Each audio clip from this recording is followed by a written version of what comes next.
Hello friends, स्वागत है आपका पटना एग्रीएस क्लासेस में। आज मैं न्यू टॉपिक लेकर आ रहा हूं और इसका रिवीजन करवा रहा हूं।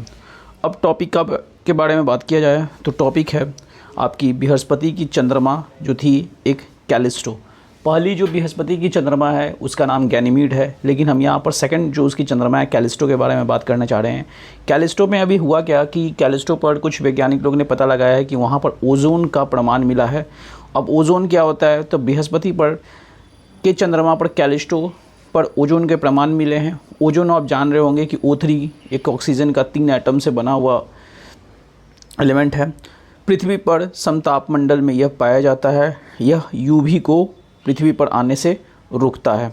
यूवी के नुकसान क्या क्या हैं, तो आप देखिए यहाँ ये भी इम्पॉर्टेंट है। यूवी के नुकसान है कि आपके डीएनए को भी नुकसान पहुँचाता है, म्यूटेशन पैदा करता है, स्किन कैंसर होता है और मोतियाबिंद जैसी बीमारी भी होती है और प्लांट की वृद्धि को भी रोकता है। अब हम बात करते हैं स्पेशल कैलिस्टो के बारे में।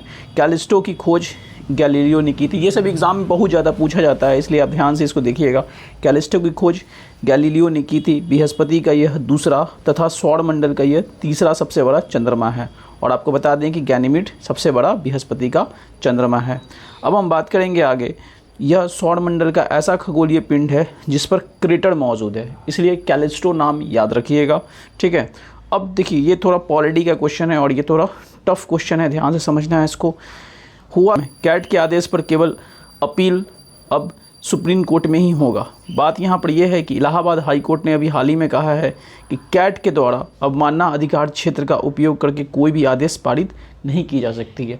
मतलब बात यहाँ पर क्लियर है कि अगर कैट किसी बात को बोल देती है तो उसके बाद पर अगर कोई अधिकार जमाना चाहता है तो वो हाई कोर्ट में चैलेंज नहीं कर सकता है, सीधा वो सुप्रीम कोर्ट में उसको जाना पड़ेगा।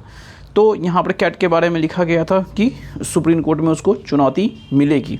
अब हम बात करेंगे टी सुधाकर प्रसाद बनाम आंध्र प्रदेश सरकार के बारे में, जो कि 2001 का ये बात है। इसमें उन्होंने सुप्रीम कोर्ट ने कहा था कि हाई कोर्ट कैट के अन्य आदेशों को संविधान के आर्टिकल 226, 227 के तहत अपील में ले सकती है। याद रखिएगा इस केस का नाम टी सुधाकर प्रसाद बनाम आंध्र प्रदेश सरकार का। ये आपका लेटेस्ट है, 2024 के अप्रैल का ये पेपर कटिंग वगैरह है, ठीक है ना। तो ये बात आई है और ये आपको बहुत बड़े अच्छे अच्छे किताबों के मैगज़ीन में भी ये मिल जाएगी, ठीक है। पर अवमानना के केस में सिर्फ याद रखिएगा, लेकिन यहाँ पर अवमानना के केस में बात होगा तो सिर्फ सुप्रीम कोर्ट में ही सुनवाई इसकी होगी।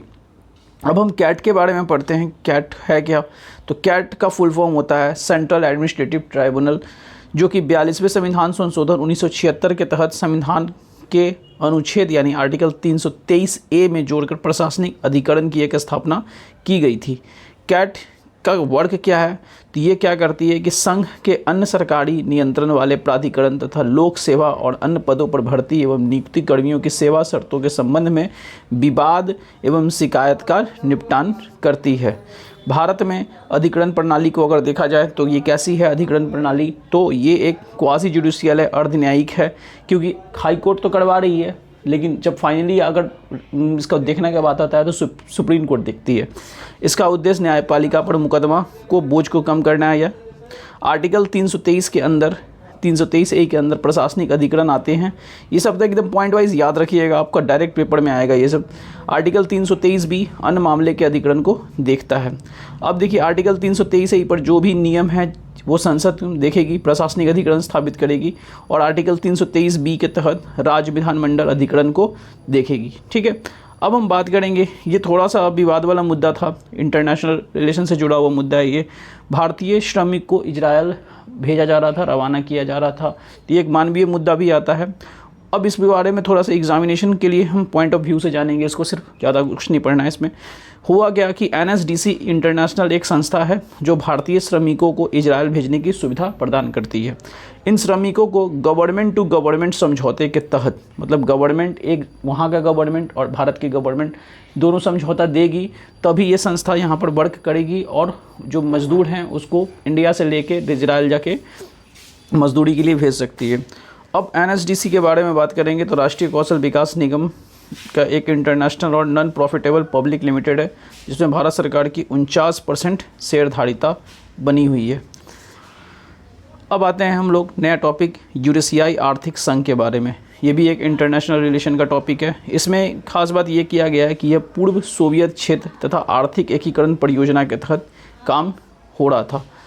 और इसका पर्पस क्या है? एकल बाजार को साझा करना, ठीक है। और इसके सदस्य देश को याद रखिएगा, आर्मेनिया है, बेलारूस है, कजाकिस्तान है, किर्गिस्तान है और रूस है।